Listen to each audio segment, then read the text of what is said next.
बहुत उत्साहित हैं वहाँ की वोटिंग से। लोगों का जो लोकतंत्र में उत्साह है और जो आगे बढ़ के उन्होंने भागीदारी ली है, इससे हम बहुत उत्साहित हैं और बहुत ही जल्दी इस पर कार्रवाई करेंगे। Thank you.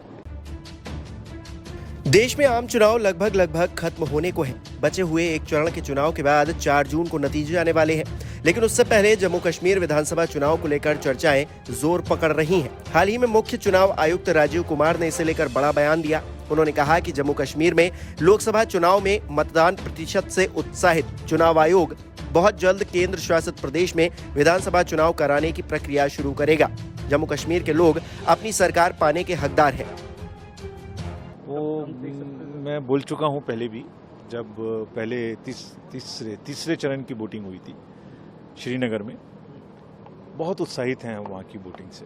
लोगों का जो लोकतंत्र में उत्साह है और जो आगे बढ़ के उन्होंने भागीदारी ली है, इससे हम बहुत उत्साहित हैं और बहुत ही जल्दी इस पर कार्रवाई करेंगे। Thank you. आपको बता दें कि सुप्रीम कोर्ट ने भी दिसंबर में निर्वाचन आयोग को 30 सितंबर तक जम्मू कश्मीर में विधानसभा चुनाव कराने का निर्देश दिया था। ऐसे में उम्मीद है कि जल्द ही जम्मू कश्मीर में विधानसभा चुनाव करवा लिए जाएंगे। लोकसभा चुनाव की घोषणा के वक्त भी सीईसी राजीव कुमार ने इस बात को मेंशन किया था कि लोकसभा चुनाव के बाद जम्मू कश्मीर में विधानसभा चुनाव करवाए जाएंगे। हालांकि उन्होंने उस वक्त तारीख नहीं बताई थी। जम्मू कश्मीर असेंबली इलेक्शंस क्यों नहीं हमने कराए, ये आपने एक प्रश्न पूछा। बहुत इंपॉर्टेंट क्वेश्चन है नीरज जी आपका। हम बहुत कॉन्शियस हैं इस बात से और बीच बीच में आरोप भी लगते रहते हैं। हम वहां गए थे तब भी हमसे लोगों ने कहा कि हमें तो सुप्रीम कोर्ट जाना पड़ा आपसे क्या आपको कहलवाने के लिए कि इलेक्शन कराइए, और आप क्यों नहीं कर रहे हैं। तो पहली बात, आपने इतने समय से क्यों नहीं किया। तो पहली बात मैं सबके सामने ये इसको स्पष्ट करना चाहता हूं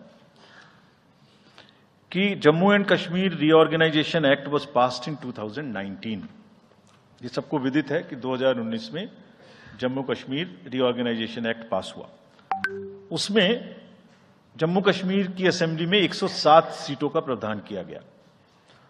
उस 107 में से 24 सीटें रिजर्व थी पाक ऑक्यूपाइड जेएंडके की, बची 83 में से 7 रिजर्व थी एससी के लिए और एसटी के लिए कोई रिजर्वेशन नहीं था। राइट। 2022 में उसके बाद डिलिमिटेशन कमीशन आया और उसकी रिपोर्ट्स को एक्सेप्ट करके नोटिफाई किया गया।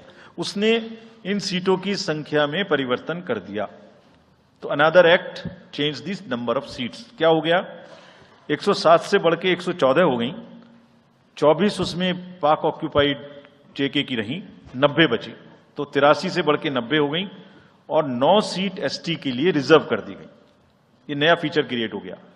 और साथ ही साथ 2 सीट माइग्रेंट्स के लिए रिजर्व कर दी गई, जिसमें से 1 वुमेन की थी। और उसके बाद 1 सीट का नॉमिनेशन अलाउ किया गया, जो कि पीओके से डिस्प्लेस्ड लोग जो इंडिया में हैं उनके लिए वो रिजर्व की जाएगी। और ये सारे, जिसका मतलब Reorganization Act and Delimitation Act were not in sync, and therefore there was no occasion for the Commission to conduct the election till that happens. When did that happen? That happened in December 2023 by amendment in the J&K Reorganization Act. तो हमारा metre कब से चालू हुआ है? दिसंबर 2023 से metre चालू हुआ है चुनाव कराने का।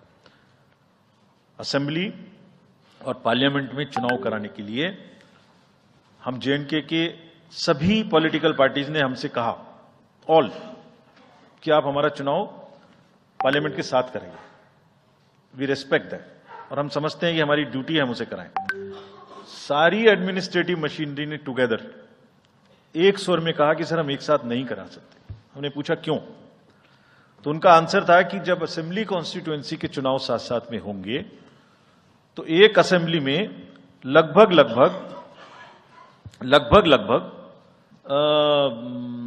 10 से 12 कैंडिडेट खड़े होंगे। सो 90 इंटू 12 करीब 1000 कैंडिडेट हो गए। और जेएंडके में सिक्योरिटी की वजह से हर कैंडिडेट को कम से कम 2 सेक्शन फोर्स प्रोवाइड करनी पड़ती है।